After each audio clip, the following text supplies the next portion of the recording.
Welcome to Peter and Roughie's Football Show, sponsored by Indigo Communications. We are live on PLZ Soccer's YouTube channel. Alan Rough, Tam McManus and Charlie Adam here with us. It could be one of those emotional weekends for so many players right across the whole of Scottish football. Final game of the season. There are some who are obviously going to be involved in some very, very tasty playoffs. But as far as the domestic season, for quite a lot of players, they might be looking to pastures new. So I'm delighted you're here with us, Charlie. We've got lots to talk about, but because you're one of our special guests on a Wednesday and a Friday, in the early days you were consistent. What about now? What's happening? Are you going to stay and play another year, or are you waiting to see if the club can say we want you to stay? Are you waiting for the manager? I think it's about what the club want to do. When you get to my age and my position, it's about what the club want to do, how they want to move forward, and who's going to be the manager. If it's going to be Mark or John and Tim make a decision to go another way. Obviously Dick Gordon is now, I think, officially now going to be head of football operations. Yep. Which I think is a good thing. I think it's good to have him, his experience in the football club a lot more day to day.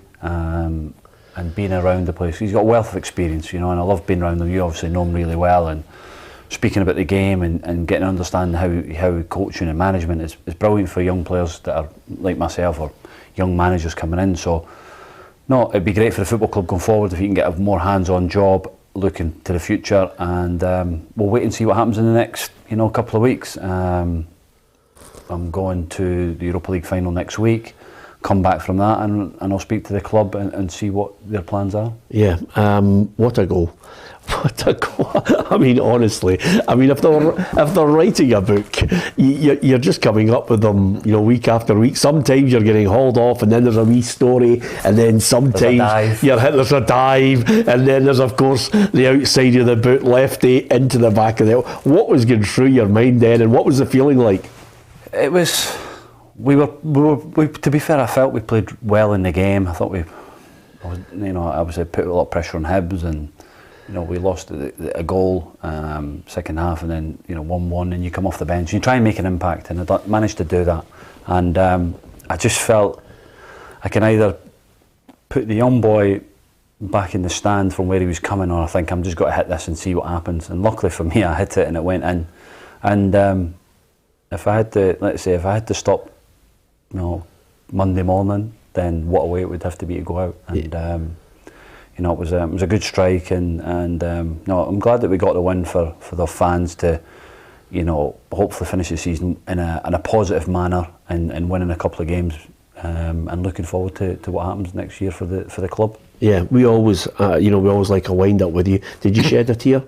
Yeah, I did. Because it was emotional, because like I said, I don't know what's happening, and I think you've got to enjoy these moments that at 36 you don't know what the club's thinking, because there's no discussions beforehand, so I don't know what the situation is going to be.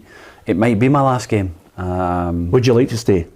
I want to play, but I also want to be able to coach and as well. So is there a role of maybe a player coach? I don't know what the situation is. Do I feel I can still influence the team in the Championship? Yes. But it's not about me, it's about what these younger players coming through, and the club have got an idea and a plan for going for next season, and whatever they do, we'll sit down and we'll respect whatever they do, and we'll see. But since I've said that, I might be, I've had one or two things, people getting in contact, which is always good, and we'll see what the future holds. Roughie, at 36, I thought there were some games where he did indeed have an influence on them at Premier League level. So I'm almost certain in my mind, watching him regularly this season, that he'll have an impact in the Championship. Yeah, I think we've all agree that when you're at a club, you need somebody like Charlie being about the place. It doesn't necessarily have to be on the park all the time, but about the dressing room. Because when you've done something in the game, you would like to think there are decent players in that dressing room, young players who will respect what he's done and take bits of goodness off of him. And certainly that goal, the other night, was something young players should really take heed of. No, the pass back, obviously, you would just sort of... That's good cross, wasn't it? It was fantastic. I'm dying to know what was going through your mind. Basically, what through my mind is that I didn't really want to kick it long, and I thought I was capable of trying to pass it back to the goalie, but it never went anywhere near the goalie. And it went right to the Greaves' foot, and it was a good finish. 71 Grieve first goal? I don't look at that. You're such terrible. A bad person. Can I just say something to you? The good thing is, nice to give Charlie a wee flavour of things, just in case we don't see him again. So Ryan says Dundee would be silly to let him go. He's been their best player, which is a nice one there. And also, afternoon guys from Hugh Scott, he says good luck to Charlie if he does indeed make the decision to retire. What a last goal to go out with at Dens Park, if it was his last goal. Thanks for that, Hugh. All very measured on that. And of course, Jordan, who thinks we're never going to read out his message, says, Charlie, you're finished. So thanks, Jordan, for that. That's fantastic. Is that Jordan McGee? I don't know. It could be. Let's hope, Jordan, we're not at your working Monday morning offering the same assessment on your contribution to life. Anyway, apart from that, and Gallant says, I'll never forget Charlie's dive. To be fair, actually, and Roy Spears, all the best, Charlie, great service. And I think this one's a good one. Come down and play for Lockhart Thistle in the South of Scotland League, Charlie. I'll definitely take you, says Matt. The point is this. The dive was funny.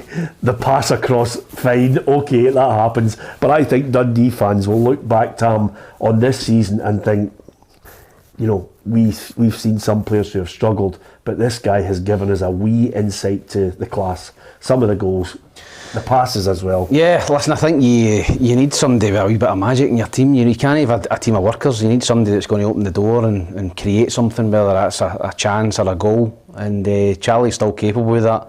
Listen, he'll know his cell, his legs, he's not as quick as he used to be. He was never the quickest anyway, but yeah. He can still influence a game. He came on the other night when I was obviously working for Hibs TV. I was sitting in my hands when that goal went in, because it was a great goal, and I wanted to say well done, but obviously I couldn't.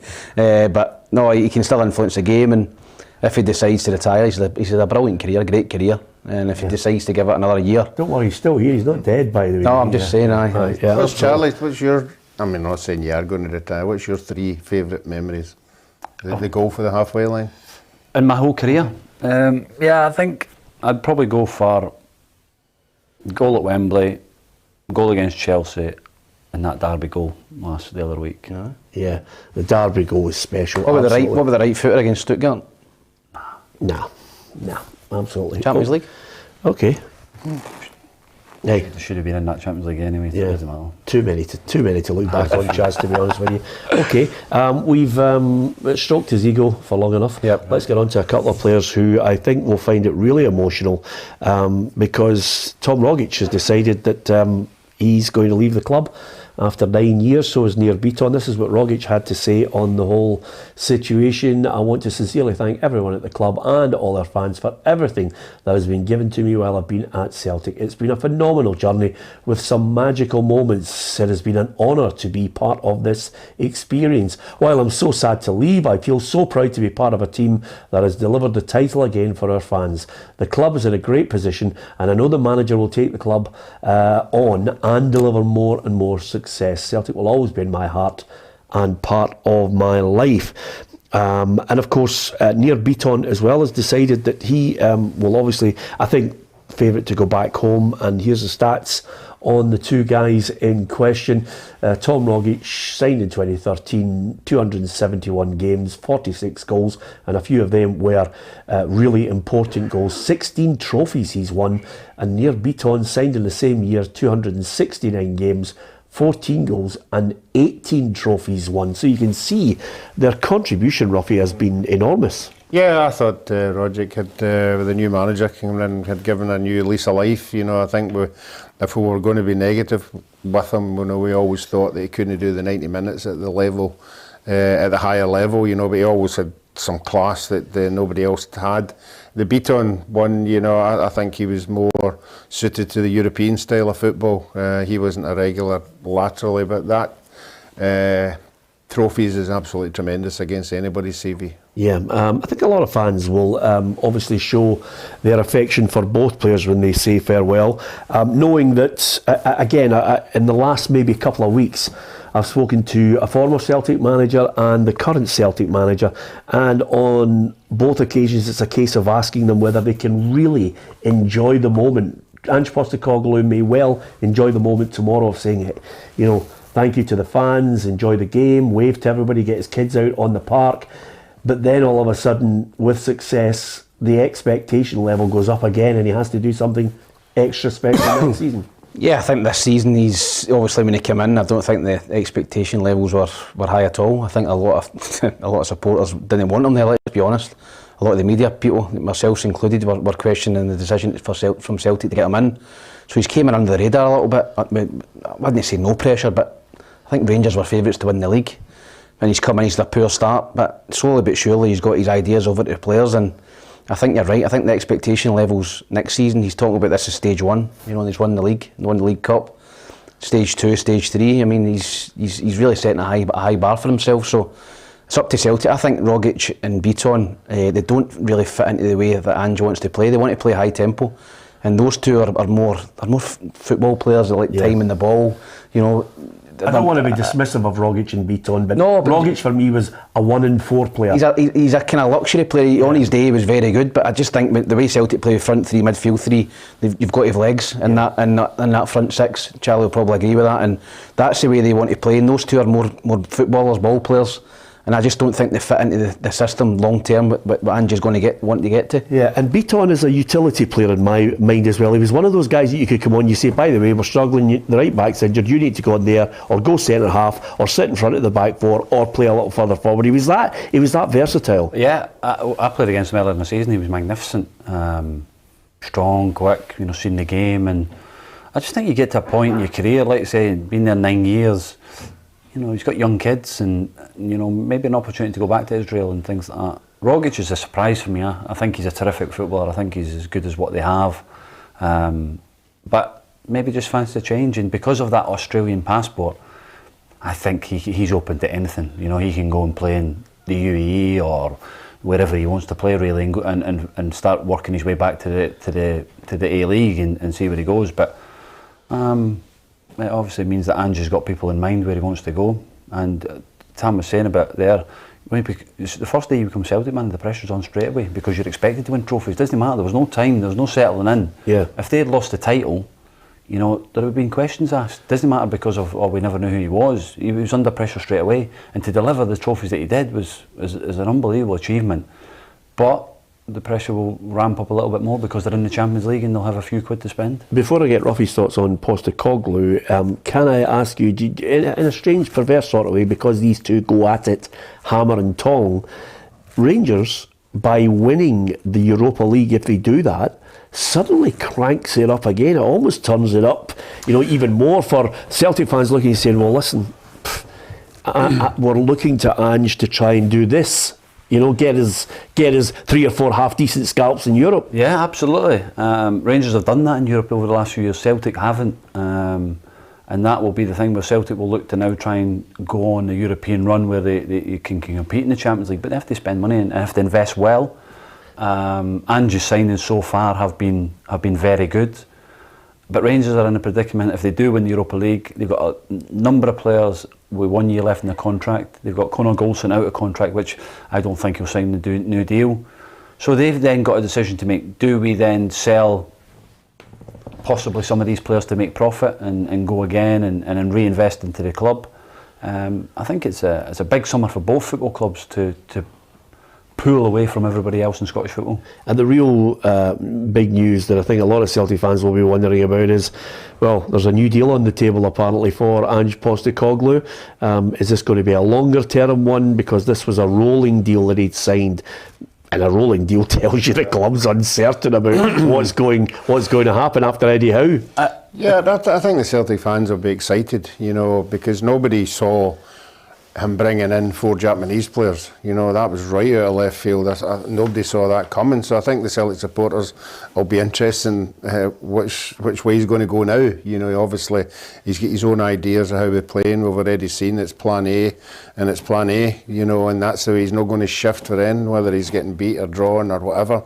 And he's not frightened to throw 11 out there that people might be surprised by, because he's got faith in everybody that's there in the squad. But I think it's an exciting time. He's obviously going to be given money.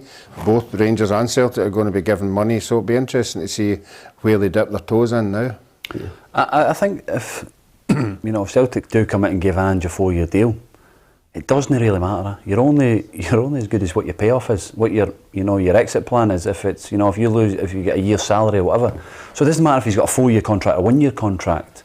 It's what the payoff is. The contract's worth. So he'll probably get a bigger contract on maybe a 1-year rolling contract, which he thoroughly deserves. He might get a renegotiated bigger bonus though. Maybe, possibly something like that. And fair play to him, because I think he's been a breath of fresh air for Scottish football. I love listening to him. Went to the dinner the other week, and then you said that in every interview he's humble in what he does, but comes across really well, and I think he's been a good addition to Scottish football. Yeah, absolutely. I think the way the two managers have conducted themselves, and sometimes I think it takes a Giovanni van Bronckhorst and an Ange Postecoglou who've come from a different country, different culture, different way of thinking, who can look at football for what it is and then separate that from everyday life. They've sent out a nice message every week in their press conferences. There's not this kind of a knee-jerk, crazy reaction to all sorts of hype and questioning. Yeah, they give each other credit. I heard Van Bronckhorst giving Celtic credit and Ange for winning the league, and that was refreshing for me as well. It doesn't happen very often, Celtic Rangers. And I remember when Gio Van Bronckhorst just came in, remember the photo in the cafe up in the West End, and they met for a cup of tea. I think they just bumped into each other. Ross Wilson was there as well. They just met each other and had a coffee. And I think there's a real mutual respect between Gio Van Bronckhorst and Ange Postecoglou for the jobs that they're doing. They respect how hard it is, how difficult it is. Listen, they're rivals, and at the end of the day, one of them is going to get the sack if the other one's successful. But I really do. I like it's refreshing that the both of them are paying respect to each other for listen, Rangers getting the Europa League finals is an unbelievable achievement, and Ange winning the league, coming in after losing 3 of his first 6 games is a great achievement. So I think both of them have done really well. Yeah, OK, Celtic against Motherwell. Ange Postecoglou has promised changes, no surprise there. As far as Motherwell are concerned, I think there's a bug going around at the moment which could hamper Graham Alexander's selection for the game tomorrow, final game of the season for Motherwell. And I think it's been one of those crazy topsy-turvy seasons for the Well. There's been good patches and then bad runs, and I think a lot of people wondering about Graham Alexander as well, but he has highlighted the fact that there was a period right at the start of the season where they were on a really good run. It was almost like our first 20 games of the season didn't exist for some people. Somehow we won a golden ticket to get in the top 6. But I thought it was over the course of a season, which is 2021-22, not just 22. And I think we won enough games, scored enough goals, and got the points that we needed to earn our place in the top 6. Yeah, that's a manager who's obviously keen to try and highlight the good patches as well, which seem to be forgotten about. If you're on a miserable run, fans just think, is this the guy for the job? Yeah, it's, if you have a good early run, everybody's behind you. If you have a bad early run, people want you at the door. So I think if you're a manager, you want to have a good run in the first half. And I know a lot of people, sum it up at the end of the season, what you've done. But I mean, Tam was saying yesterday, I think they only won 1 game for January, and they were only a minute away from being in the bottom 6 until Lamy scored up at Livingstone. So, by the end of the day, the fans, I would like to think, would be more than happy they're in Europe and they're in the Conference League. They're going to get a wee trip. So it's up to the manager to make things better next year. Yeah, give us your thoughts on all of that. I think both sets of players will be just waving goodbye to some of the... obviously the fans will be there to wave goodbye and thanks for some players who've put in a real shift for Motherwell and for Celtic. Give us your thoughts on Nir Beaton and Tom Rogic. Ange Postecoglou, talking about that today, says it will be an emotional one for the two players. It's a great day for our football club. It doesn't always happen when these kind of things reach a conclusion. Sometimes, football can be a pretty brutal industry, but I think in this scenario, we as a football club get to honour 2 of our greats, and they get the opportunity to say goodbye, at Celtic Park in front of 60,000 as champions. What have you got this one, Roughie? Because this is a crucial weekend for us. This is It's the last chance saloon. We think Alison might win it because she'll call canny on her predictions. But at the end of the day, Roughie, I think we've got to look at it and say, well done to Alison if she does get over the line. But we are not paying for the meal. I think Tam Cowan is now asking people if there are any dietary requirements. No, Alison's been out in the front for most of the season. She's kept her head and not panicked in any way. You know, a wee bit condescending sometimes, but have you said that to her? What does that mean? Yeah. What does condescending mean? It just means that he's dismissive and arrogant and conceited. Love that, Alison. Well done. Obviously, if she wins it, we will congratulate her. It was a bit like me last season. And the best thing when I won it. Tam spending Tam's dough as well. He's on everything. Absolutely. To be fair, if you look at Tam Cowan's Instagram, it's just a recipe. To be honest with you, I think he's actually going to spontaneously combust because he just eats every day and takes a photograph of it. He'll have a deal in place with somebody. It's a Instagram pictures with a lot of email for the troops. But I'll tell you another thing, Tam, that you missed out on yesterday. Obviously, you know, every good show comes to an end, and Roughie just loading the bases yesterday, you know, sitting there with Tam Cowan hosting the show. Ha ha ha ha, Tam, brilliant. I watched it. Yeah, it was all that. It's all that, Charlie. That's wasn't he honestly, you know, just laughing at everything Tam said. But he was actually saying to me in the car on the way in, I'm hoping Peter's flight's delayed so I'm back in the big seat again. So now it's called the Roughie show. Yeah, absolutely. Comes to us all, some of Roughie. the things you told me in the car you never said earlier on. Go on then, tell me. No, loyalty, son, not loyalty. I've got 3-0 Celtic. So far, 3-0, yeah. 4-0 for me. Yeah. Celtic to win? Yeah, lift the trophy, wouldn't they? Yep. Hearts against Rangers. This could be an under-12s game. It could be anything. Absolutely. It honestly could be anything. It's all set up for the Scottish Cup final next week. Why would you risk it? Rangers are in Europe on Wednesday night. I'd expect Rangers to make 10-11 changes and probably similar to the team that played against Ross County in midweek. Yeah, totally agree. Listen, Rangers have got a huge game. Two huge games. The weekend before. Sorry. Yeah, two huge games, and I think there'll be two reserve teams play. Yeah. And I went for one each. There's nothing wrong with that. Yeah. Have you gone for 1-1? I went for one each. Yeah, I've gone for 1-1. I think it's one of those ones at Tynecastle. Did you? Because at Tynecastle, people will be just thinking, well, great, good chance to enjoy the day. Rangers will be through there. They'll probably get Ali McCoys to come out as Hearty Harry again, you know. But nevertheless, as far as the game's concerned, I think Giovanni Van Bronckhorst will go and enjoy the day because all his thoughts, with all his backroom team, are thinking 2 big cup finals and a chance to etch myself in history in his first season. Oh, absolutely. You know, there'll be young boys will be getting opportunities, which is good. And you know, listen, the game is done. The season's finished for the league. These 2 huge games in the next week or 10 days is massive, and that's what you've got to look forward to now. Are you surprised, Roughie, that they weren't able to get a beam back for the Europa League? I think a lot of fans would have liked that. That's not going to happen. Well, there's 2 things. Obviously, we want the fans that are there who don't have tickets to maybe get into that other stadium. I hope that happens, but certainly for the people who can't afford to travel, that'd have been a magnificent gesture, to open Ibrox and get a beam back, and you're getting more and more people into the game. But we'll have to wait and see if that happens. But I think the important one is getting it over there, getting another stadium open, because you don't want people hanging about the street and the zones and that, because there's going to be a lot of German supporters there without tickets as well, and we all know what that usually happens when alcohol's involved. So I think I would like to think the people in Seville are very tuned into what can happen in this, and having that stadium open will ease the pressure, I think. Yeah, Stuart Robertson has mentioned that this incredible run, not only has improved Rangers' standing, but it's brought in a lot of money for them. No, it has. Some of the figures were, a lot more than I thought, actually.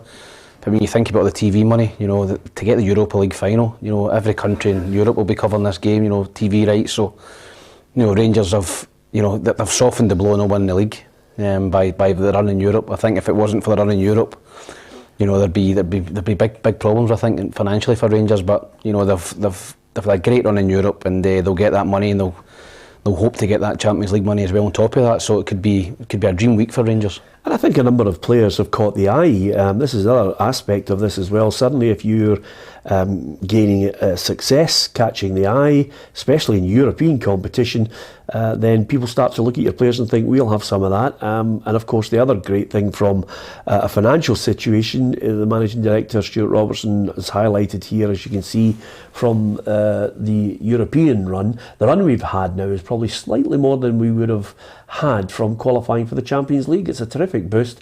It allows us to do so many things beyond the money. It's the profile. You look at the profile the players get and the ability to attract new players when you come to the summer. I think that when you're in a European final, it makes the club much more attractive. Financially, it's been a fantastic addition to what we budgeted for. So that allows us to look at strengthening the team in the summer. It allows us to continue with the infrastructure projects we still have to do around the stadium and the training ground. And I think that's all positive stuff, Charlie. Absolutely. Like you say, you budget for, maybe getting to the last 16 of the Europa League and that, but to go to the final, let's say, adds a little bit more coffers for the Van Bronckhorst in the summer.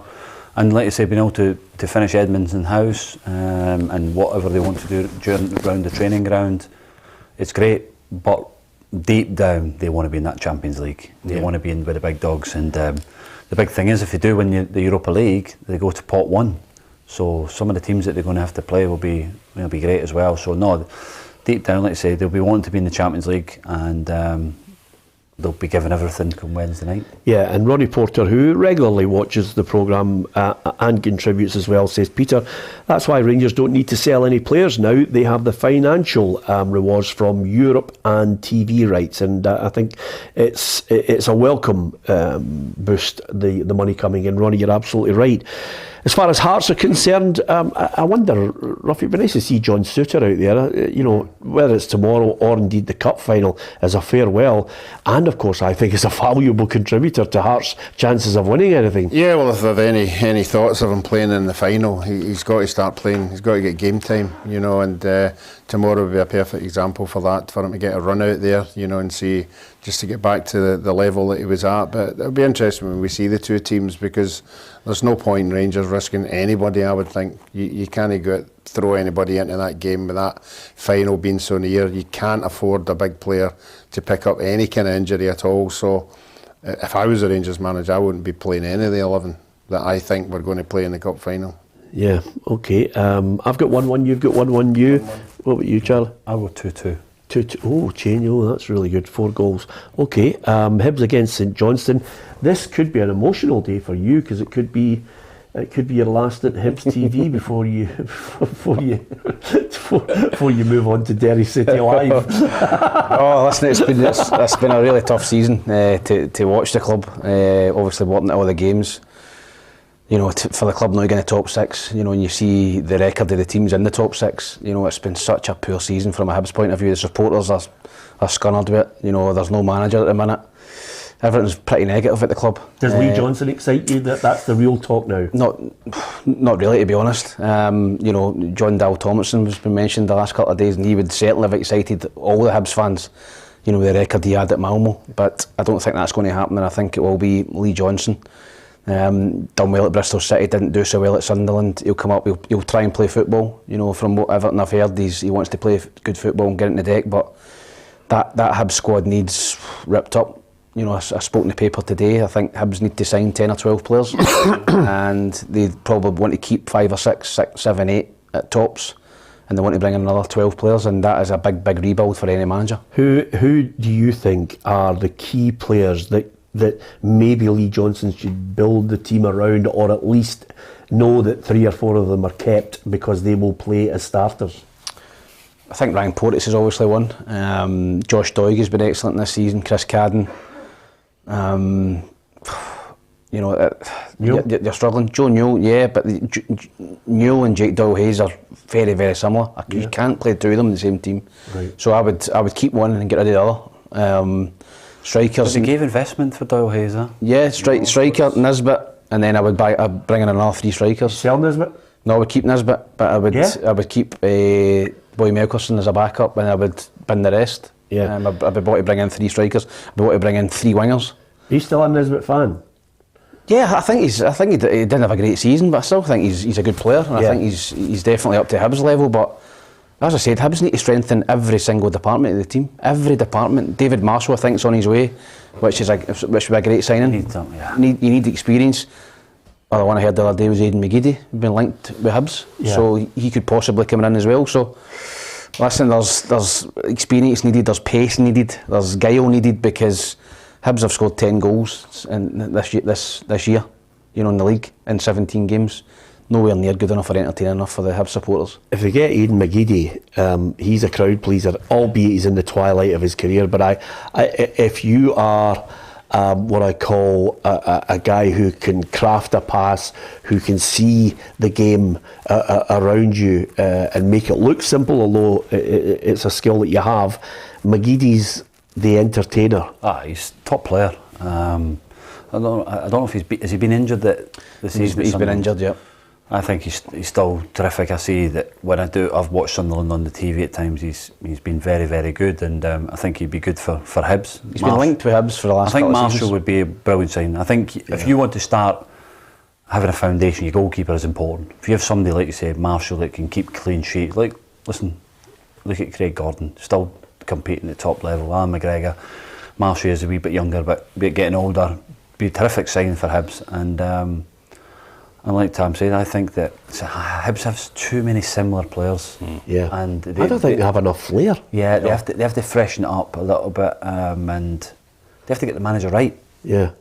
The Lee Johnson one doesn't excite me. No. I think they've got to go somewhere different. Do you think they'll change the structure suddenly and say, well, we got it wrong with Sean Maloney, we're going to let you determine who comes in here? I don't think so. I don't think so. I think Ron Gordon's son will keep making the signings and bringing the players in, and that's an issue.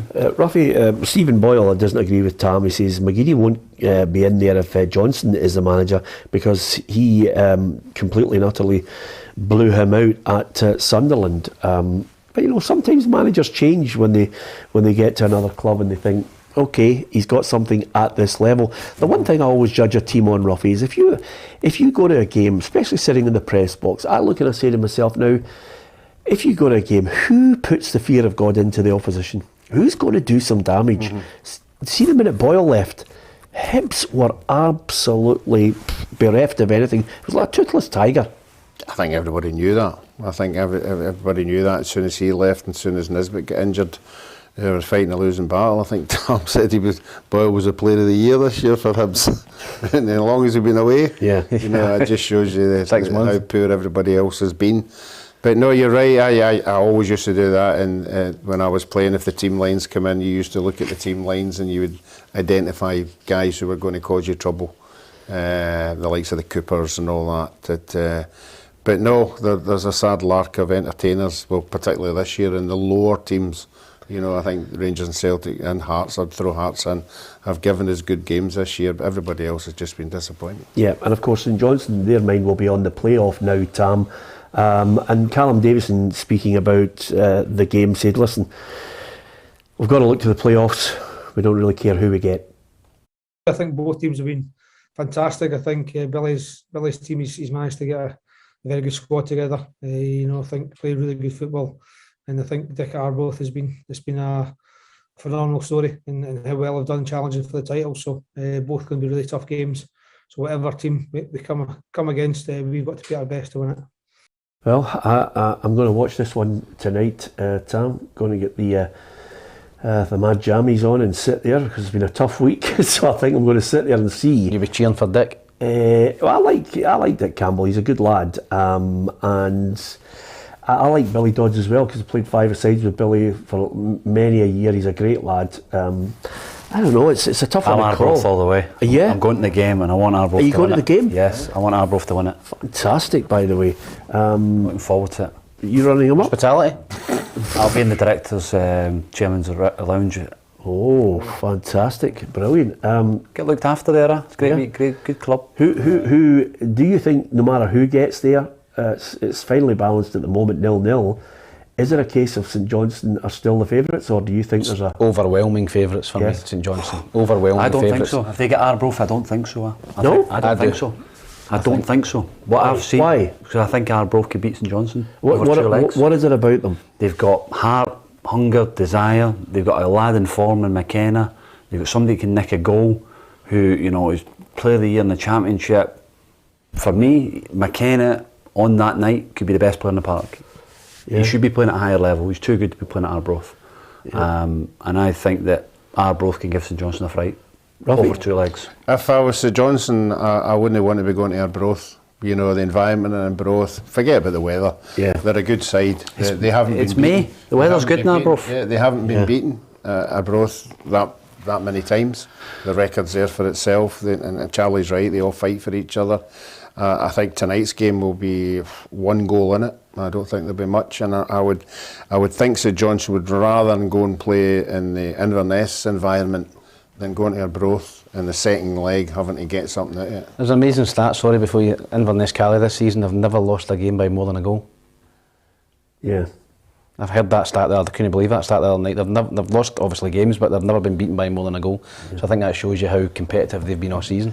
Yeah, absolutely. Billy Dodds has said that they're well up for it. Good start there from Tam. It's taken till near enough the end of the season till he's contributed something other than I said this in my column yesterday. So Tam, I've got 1-1. What have you got, Hibs and Johns? I've went for 1-1 as well, but it could be 0-0. Yeah. I went Hibs to win 2-1. Oh, funny that. Yes. You went for 3 goals? Yeah, I don't care. Yeah, absolutely. You're at that level now, aren't you? I don't care. The season, it's done what we've, you know, we got relegated. But yeah, I think Hibs have to win the game. Why?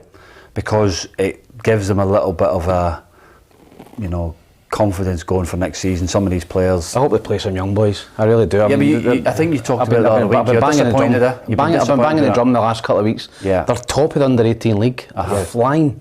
The boy Laidlaw's banging in. But then is David thinking, I can't really play him because if we get a wee bit of a hiding, I've got no chance. I think the fans would forgive if the boy never done great.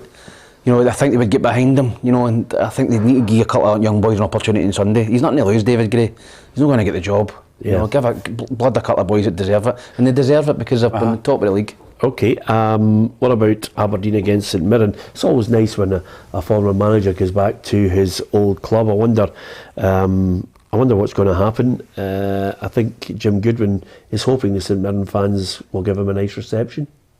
I hope I get a nice reception off the fans, but I'm not holding my breath because I know I disappointed 1 or 2 of them in the manner that I left. But the majority of the ones that I've spoken to understand the reasoning behind me leaving. You know, I loved my time at St Mirren. The people behind the scenes were great to me. I've made some great friends during the time there as a player, and then obviously laterally as a manager.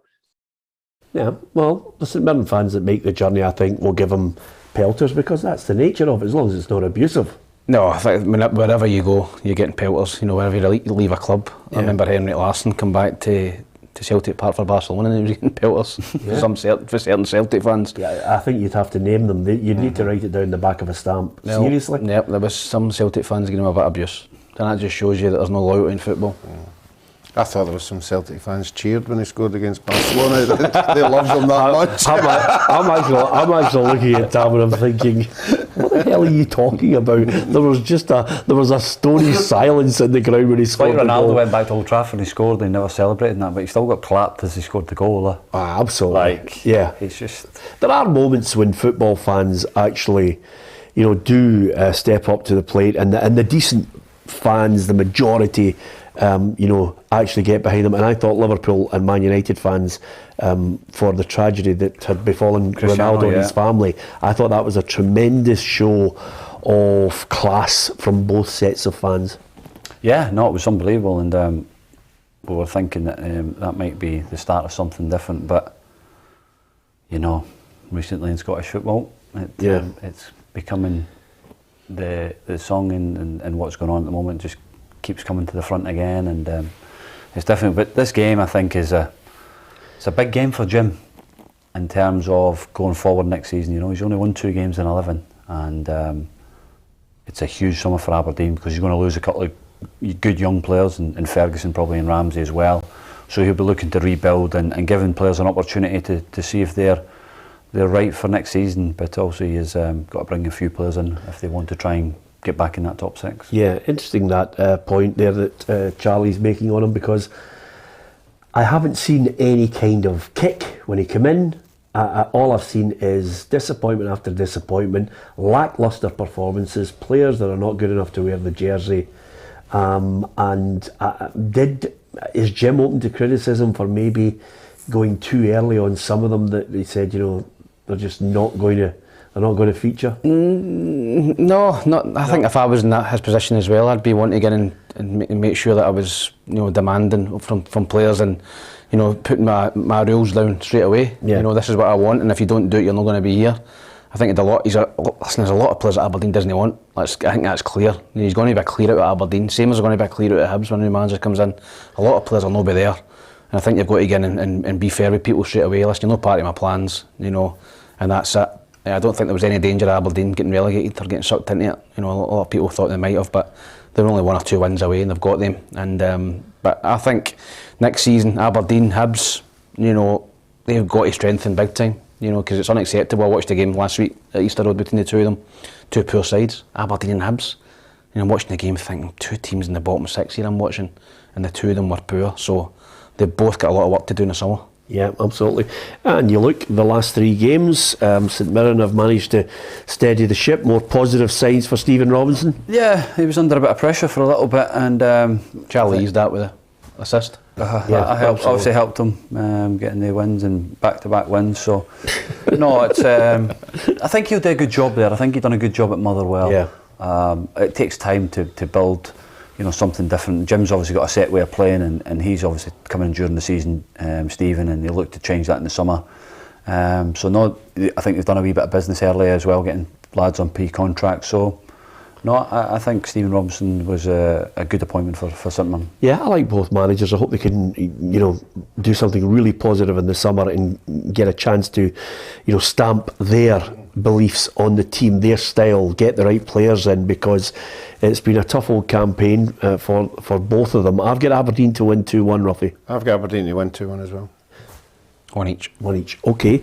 What about Ross County against Dundee United? There are times, Roughie, I know we joke with you because you've suggested Ross County getting relegated, but I have to say I've been up there to Dingwall on a couple of occasions. I've been at other grounds where I've watched Ross County. I think Malky is, I've always said a manager way above their usual pay grade. I think he's a good coach. And I think Ross County have been good to watch this season, as have Dundee United at times. Yeah, as I told you, I bumped into Malky last week up at Inverness, and I was telling him how I was supporting him throughout the season, and I thought they did that magnificent. Yeah, Roy was in the back of the car just waiting for him. I hope they do win tomorrow. I hope they finish off, because they have had a great season, no doubt about it, and the signings that Malky's identified, even the boys that come up for down south, he's been spot on. So I've went for them to win 2-1 in the season. I'll tell you one thing, fair play to Tam Courts, threw in a youngster, and he's got a couple of good players. Okay, the boy Levitt's on loan, scored an absolute belter. I thought Dundee United played well against Celtic. No, they did, and I still can't understand why United fans are complaining that Tam Courts is not the right man. He's getting them into Europe, 4th in the league. Yeah, it's incredible. He's know the name that they all expect because they think they're a big club. He's done a wonderful job. He's gave 15, 16 debuts to young players.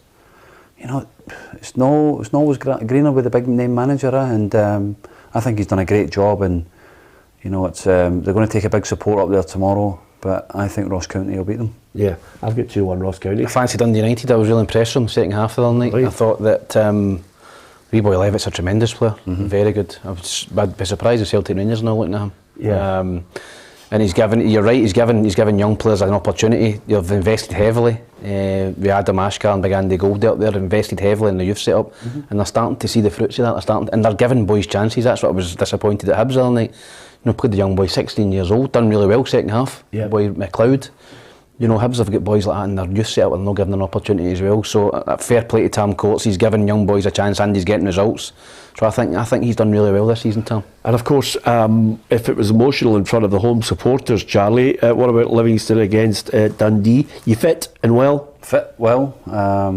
We'll see what happens tomorrow when I go to training, what the manager's thinking. And like I said, we won the other night. We want to try and finish the season with another 3 points and rebuild and refocus the football club going forward. And always remember my old compadre Davy Province saying good players can play on any surface, so that won't bother you, Charlie. No, I don't make this.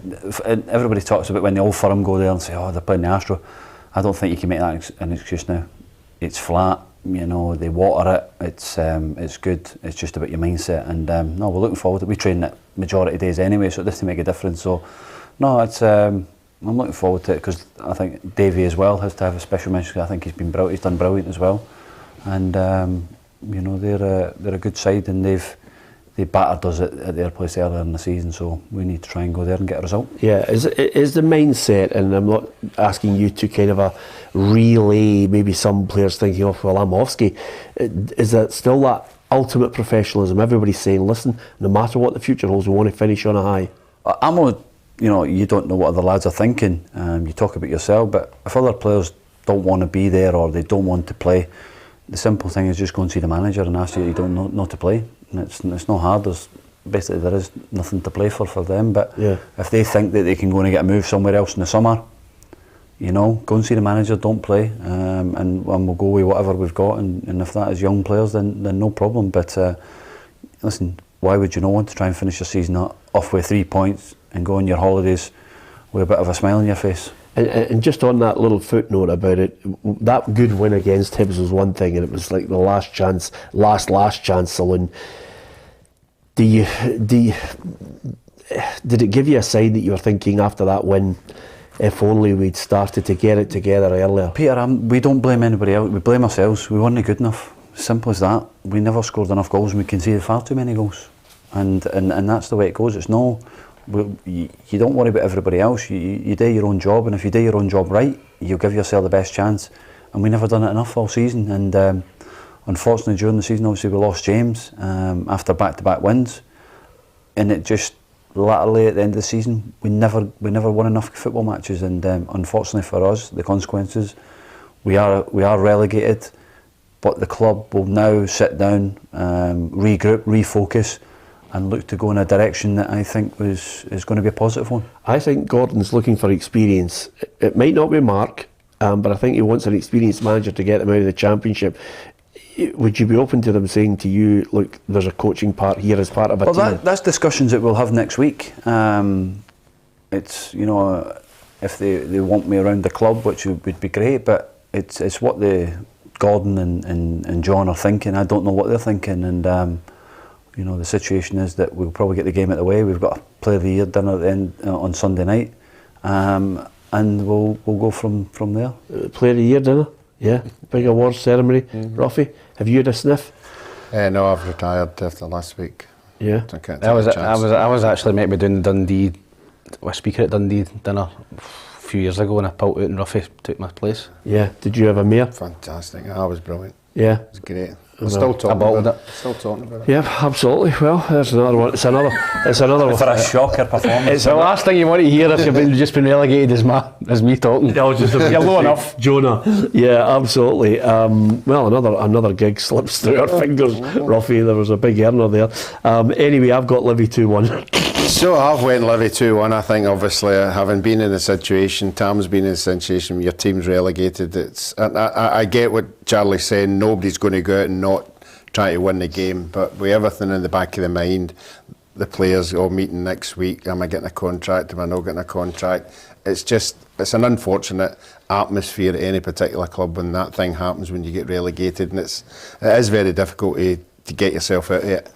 So that's why I went for Livy as well. Yeah. Okay, Tam. I think I've went for one each, but I'm just glad it's not come down to the final game, because that was the lowest point in my career. Getting relegated for Dundee against Livingstone, hitting the post in injury time to win the game. Yeah, okay. Never forget Still it. talking about that as You well. pay for what you get. Yeah, absolutely. That's what I sent somebody that text last night, Charlie. Okay, Eddie Howe down south, Roughie.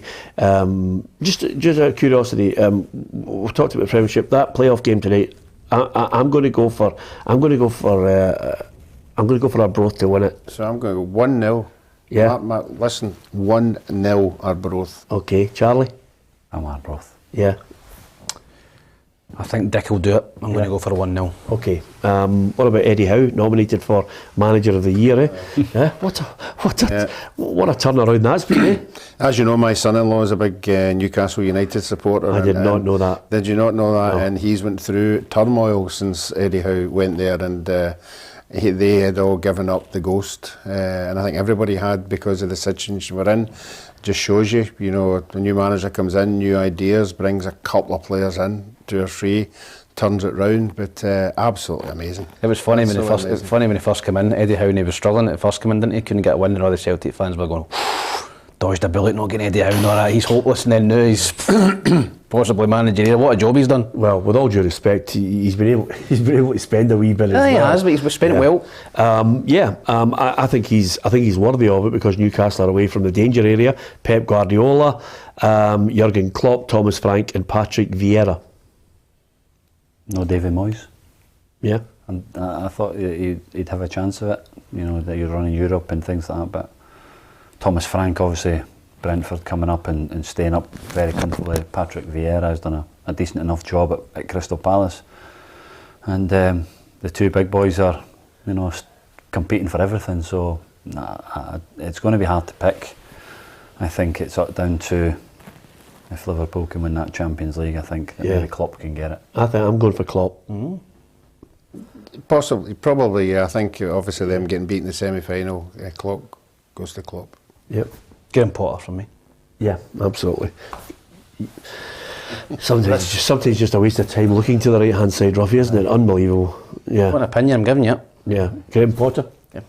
Okay. Harry. What about player? Yeah, exactly. What about player of the year? Alexander Arnold, Jared Bowen, Bukayo Saka, Ward-Prowse, João Cancelo, De Bruyne, Salah, and Son.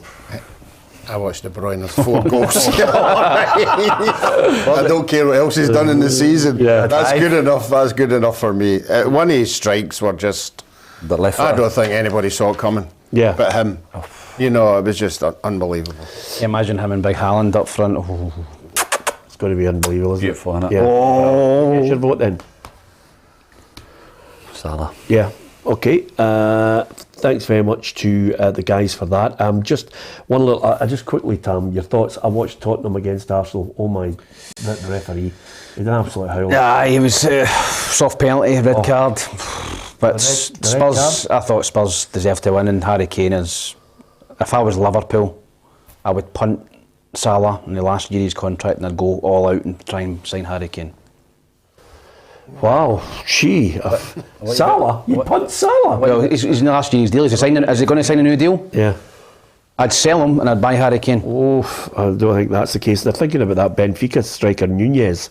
They need a central one, don't they? Because Firmino's, but Salah will still be there, and he'll sign a new deal, I think. Yeah, I think so too. Okay, great to have the lads' thoughts. Don't forget that you can hit the subscribe button and join the football family here on PLZ Soccer. Hit the bell as well, you get all the notifications. Our football continues throughout the summer. There'll be one-to-ones. Charlie has finally picked his dream team. We're going to see exactly the 11 players that he's picked as well. And listen, it's not over. We've still got our final few football shows to look forward to, all the way to the Champions League, Roughie. So there's still a fair bit of football to talk about, but then we're going to get into some specials, best ofs and one-to-ones and lots of good features. Yeah, fantastic. We keep everybody going right through, and there's lots and lots of games coming up, obviously Scotland as well, and we might have to present Alison with the prediction player of the year. Of course. Should we get a trophy? I've got one.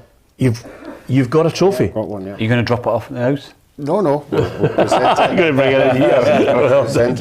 See where you're going there, but you're going to get battered. Anyway, apart from anything else, Alison has been magnificent. She hit the front, and then there was nobody. No, she's done really, really well, and she deservedly gets a trophy. I'm just looking forward to a free meal. Yeah, absolutely. I think there was a wee hair. But I get a good after dinner speaker for the award ceremony as well, eh? Yeah, absolutely. Well, Roughie, do your best. Apart from anything else, if you're going to a game tomorrow or over the weekend, enjoy it. Say thank you to some of the players, or goodbye to some of the players that you're quite happy to see the back of. But nevertheless, it's been an enthralling season, incredible. And the great thing is, apart from the domestic season ending, there are playoffs that we're certainly going to enjoy, which is one of the changes in Scottish football that's worked really well. And over and above that, we've got 2 big trophies still to be determined, and one Scottish club is in there in the Europa League Final. We'll be continuing our build up to that, and the Scottish Cup Final as well. But on Monday, we'll be back to review the final games in the Scottish Premiership too, and we'll look at that game Inverness against Arbroath and digest that as well, in the company of Alison McConnell. She may well be the predictor champion by then. Tam will be with us, Roughie as well. Good luck to Charlie in what might be his final game for Dundee. If it's not, we would be absolutely delighted, Roughie. Yes. Would we take him back for next season because he's still in the country? Is that a goer? I don't think we can let him go. How many months have you got in the car thing?